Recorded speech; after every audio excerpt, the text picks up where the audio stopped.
बिस्मिल्लाहिर्रहमानिर्रहीम। अस्सलामुअलैकुम। मोहम्मद नियाज़ .net की जानिब से आपको खुशामदीद। और इस वीडियो ट्यूटोरियल में हम कोरल ड्रा की क्लास नंबर 43 पढ़ेंगे, टेक्स्ट टूल। यानी कोरल ड्रा X7 के अंदर जो हमारे पास टेक्स्ट टूल है वो क्या काम करता है। ज़ाहिर सी बात है कि टेक्स्ट टूल नाम से ही ज़ाहिर है, लिखने का जितना भी काम है हम कोरल ड्रा के अंदर वो टेक्स्ट टूल की मदद से ही करेंगे।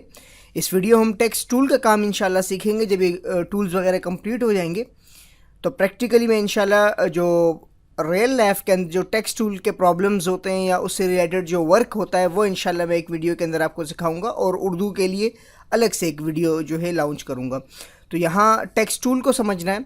सबसे पहले टेक्स्ट टूल को सेलेक्ट करते हैं और इसका शॉर्टकट कीबोर्ड से अगर हम करेंगे तो F8।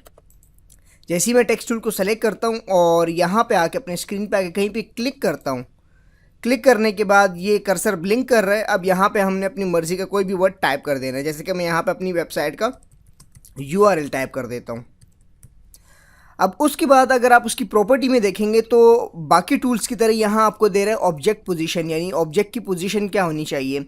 अगर मैं चाहता हूँ बिलफर्ज मेरा लफ्ज़ जो है वो ये 8 इंच के फासले से हो, और यहाँ पर अगर बात करें तो 3 इंच के हिसाब से, यानी हॉरिजेंटल।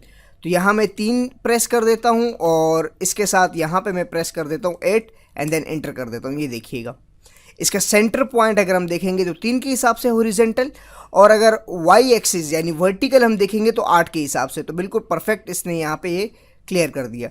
उसके बाद ये कि ऑब्जेक्ट का साइज़ क्या हो। अगर आप बिलफर्ज मखसूस लिहाज से इसका साइज़ रखना चाहते हैं, जैसे कि इस वक्त यहाँ पे 4.5 इंच है और यहाँ पे अगर हम देखें तो लंबाई इसकी जो है वो 0.2 है, यानी पौने, यानी जो आधे से भी जो है कम जो है इसका वो है।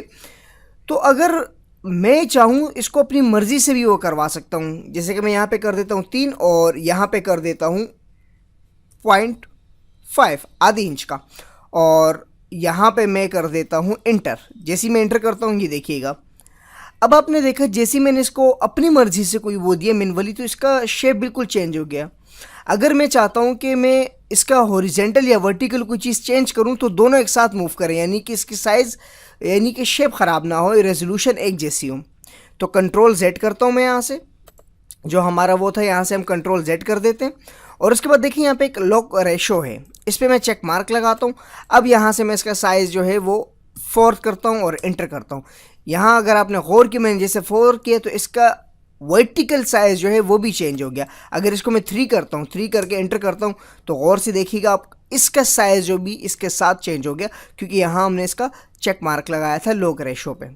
उसके बाद ये है कि अगर हमने इसका एंगल रोटेशन चेंज करना है तो रोटेशन चेंज करने के लिए आप किसी भी एंगल पे लेके जा सकते हैं।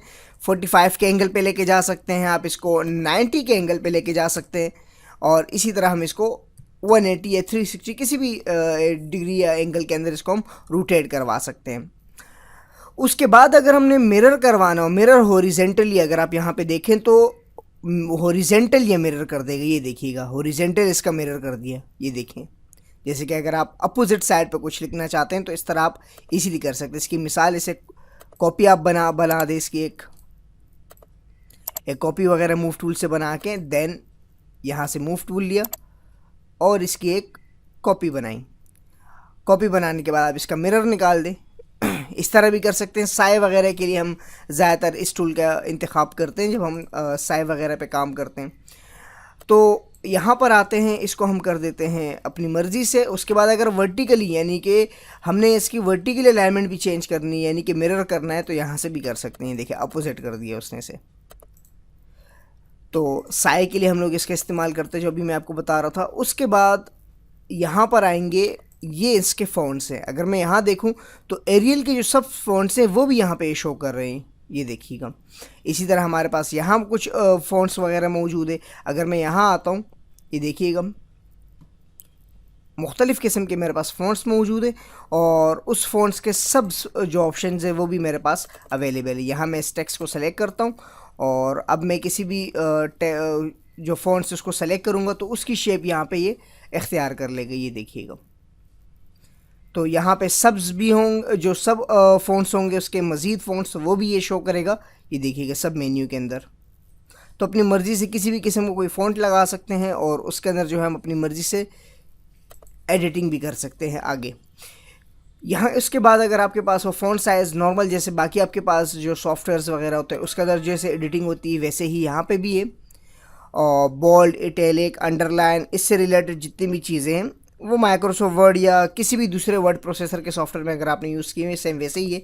बोल्ड, इटैलिक, अंडरलाइन और इसी तरह अलाइनमेंट है। अलाइनमेंट के लिए ये करना पड़ेगा कि मुझे एक टेक्स्ट बॉक्स क्रिएट करना पड़ेगा। उसके लिए यहाँ पे मैं आ जाता हूँ। यहाँ पे एक टेक्स्ट बॉक्स मैंने क्रिएट किया, उसका साइज़ थोड़ा सा इंक्रीज़ करवा देता हूँ एंड देन कुछ वर्डिंग है वो मैंने कॉपी की एंड देन यहाँ आके वो वर्ड जो है वो मैंने पेस्ट कर दिए। अब मैं चाहता हूँ कि जो पहला वर्ड हो, यानी सॉरी अलाइनमेंट जो है मैं चाहता हूँ इसकी तरतीब से हो। इसको मैं सेलेक्ट कर लेता हूँ। ये देखिएगा लेफ़्ट, आपके लेफ़्ट साइड पर ऑलरेडी है। सेंटर देखें, बिल्कुल सेंटर पे आ गया अलाइनमेंट आपकी तरतीब। राइट साइड पे आ गया। जस्टिफाई, बिल्कुल जस्टिफाई कर देगा। और फोर्स जस्टिफाई, यानी कि अगर थोड़ा बहुत जो जस्टिफाई में नहीं हो पाता वो फुल जस्टिफाई इसको वो कर देता है बिल्कुल, चाहे जितना भी इसमें फ़ासला आ रहा हो वो उस फासलों को नहीं देखता बल्कि पूरे लफ्ज़ को स्टार्ट और एंड तक कंप्लीट कर देता है, जस्टिफाई कर लेता है और रन की वजह से हम इसको वापस कर सकते हैं। इसी तरह अगर हमें बुलेट्स चाहिए तो हम बुलेट्स यूज़ कर सकते हैं। ये देखिएगा बुलेट्स के ऊपर आ गए। और अगर बिलफर्ज मैं ये चाहता हूँ कि पैराग्राफ का जो पहला वर्ड हो वो ड्रॉप कैप हो, जैसे कि आप माइक्रोसॉफ्ट वर्ड में करते हैं, वो भी हम कर सकते हैं। बिलफर्ज में यहाँ आता हूँ, मैं चाहता हूँ W जो है इसका बड़ा हो, तो जैसे ही मैं ड्रॉप कैप करता हूँ ये देखिएगा W इसका बड़ा आ गया। हर एक के साथ उसके शॉर्टकट मौजूद हैं। कंट्रोल M बुलेट्स के लिए है। इसी तरह अगर हम ड्रॉप के लिए आए कंट्रोल शिफ्ट D है। इसी तरह अगर हम अलाइनमेंट में आए तो अलाइनमेंट की अपनी वो है कंट्रोल E वगैरह। पहले लेफ्ट को सेलेक्ट करेंगे उसके बाद। और याद रखिएगा ये जो अलाइनमेंट है उसके लिए आपका मल्टीपल टेक्स्ट वगैरह होने चाहिए, लाइन टू लाइन या पैराग्राफ वगैरह में, देन जाके आप जो है इस पर ईजीली वर्क कर पाएंगे।